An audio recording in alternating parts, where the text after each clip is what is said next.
Kroger Tender Ray Beef, no other beef so fresh can be so tender, presents Hearts in Harmony transcribed. K is for Kroger, C is for cut, B is for beef.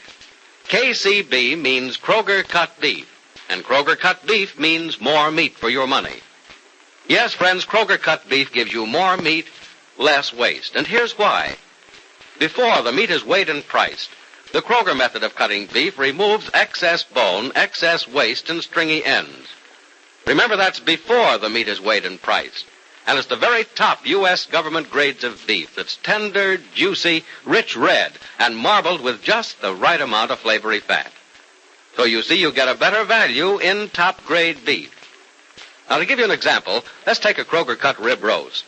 Before the roast is weighed and priced, the Kroger method of cutting beef removes the short rib end, the waist, and trims the chine bone. You don't pay roast price for the short rib end and waist. And no matter whether you buy a Kroger cut steak or roast, you receive more meat, less waste. So don't forget that's at your Kroger store. See for yourself by visiting your neighborhood Kroger store soon. Make it a rule to buy Kroger cut beef and get more meat for your money. And now, Hearts in Harmony. There's been nothing to be cheerful about in the Gibbs home since the automobile accident that killed young Barry Carlton and put Penny Gibbs in a Heatherton hospital, injured, scarred, and in danger of going blind. But life goes on, and good things happen even in the shadow of tragedy. Young Nora and Freddie Lang are at the breakfast table this morning. As Nora says...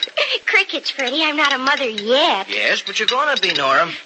Say, is the doctor going to tell us exactly when? Oh, not just yet, Freddie, but we'll know pretty soon. Oh. Oh, you're ready for more coffee, aren't you? Yeah, I am. Oh, I'll get it for you. No, you don't, Nora. You stay right there. You take it easy. Crickets, Freddie, it certainly isn't going to hurt me to walk over to the stove and put a flame under the coffee. If you have anything to do around here, I'll do it for you. Now, Freddie, you're being very silly. There are lots of things I have to do, and they're not going to hurt me. Well, if you have to do things, that's okay. But you don't have to put heat under the coffee for me. I can do that. There you are. See? And would that have been a strain on me?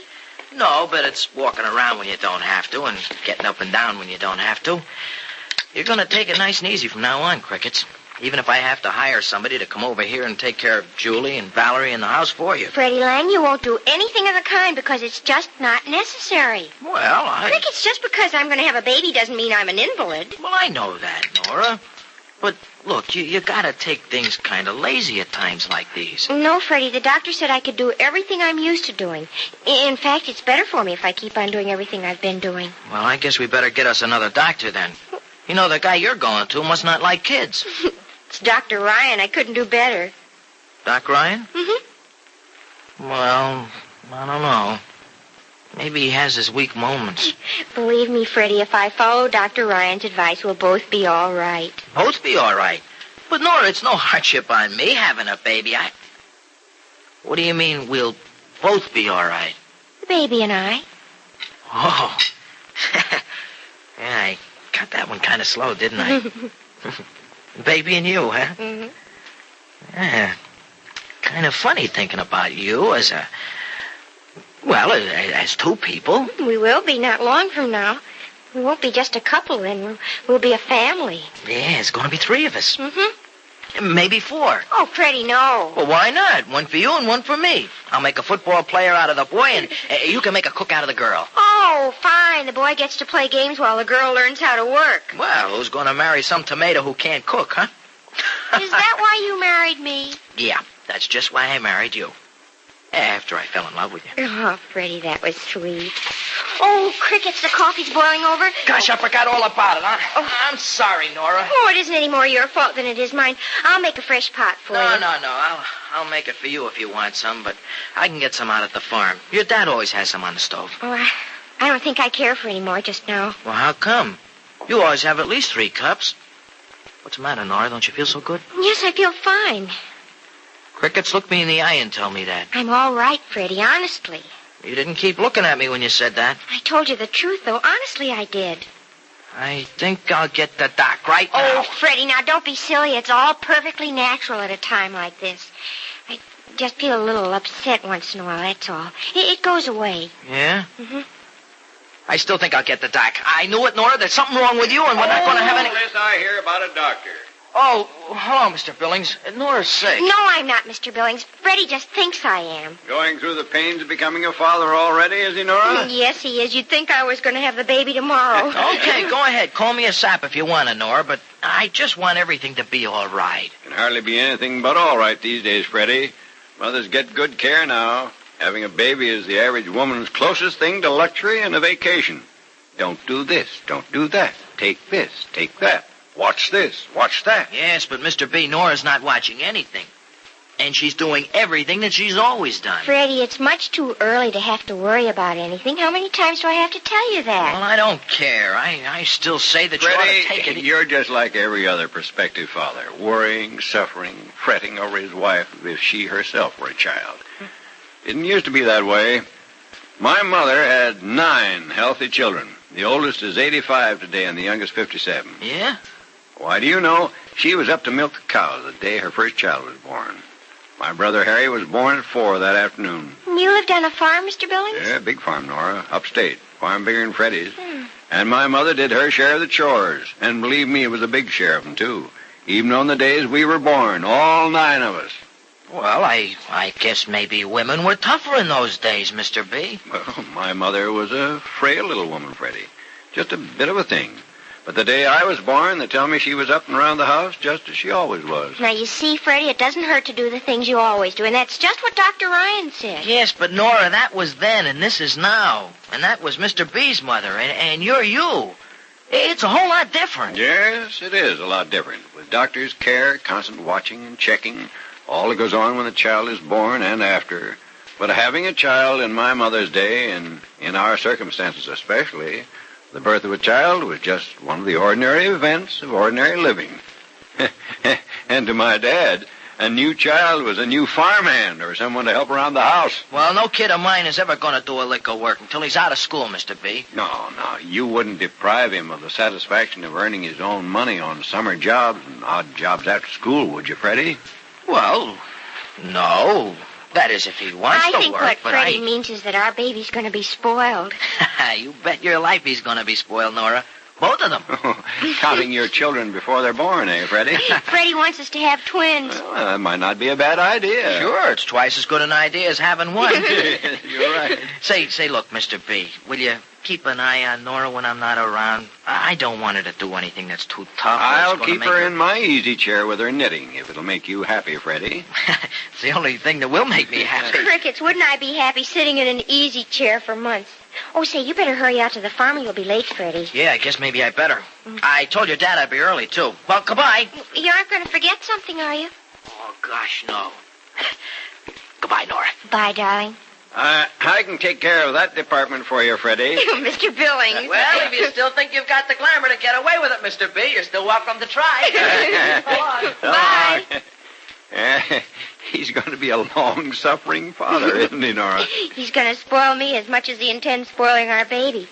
He'd have a fit, too, if he knew what I'm going to do today. Yeah, what's that, child? I'm taking the train to Heatherton to see Penny. Oh, you are? Mm-hmm. Mrs. Ross will be over at 10 o'clock to take care of the children and everything. So you be good and don't tell Freddie I went down there, and I'll bake you your favorite pie when I get back this afternoon. Come in. Hello, Penny. Hello, Nora. Surprised? Well, I didn't expect anyone this afternoon. Well, I knew nobody was coming to see you today. That's why I decided to sneak away from Rossville for a little while. And I've brought you something, too. Oh, Nora, I wish you wouldn't. Wait till I open the box and I'll show you what it is. Or can you guess? No, I can't. Well, look. It's beautiful, Nora. Don't you know what it is? Yeah, it's a coconut cake. A chocolate coconut cake, Penny. Your super favorite. I baked it for you myself early this morning before anybody else was up. I was so sleepy while I was doing it, I was afraid it wasn't going to turn out, but it did. You shouldn't have gone to all that trouble, Nora. Oh, I wanted to do it, Penny. The nurse outside said you could have some now. Shall I cut you some? No, thanks. I'm not hungry. Oh. Well, put it on the table, Nora. Don't you want it at all? Yes, but not just now, Nora. Oh, I'm being very ungrateful. I really do appreciate the cake. Truly, I do. I just hope you'll feel like trying a little piece of it at least. I will. I will later, Nora. You don't mind if I sit with you for a little while, do you? Not if you want to. Well, there isn't any train going back to Rossville until 4:15, and it's just 2 o'clock now. Stay as long as you like. Well, when you're tired, you just tell me and I'll leave. I understand you're going to have your final eye examination tomorrow morning. Yes, Nora, I am. I'm awfully anxious to know what they find out, Penny. Why don't you phone us at the house tomorrow and tell us what the doctors say?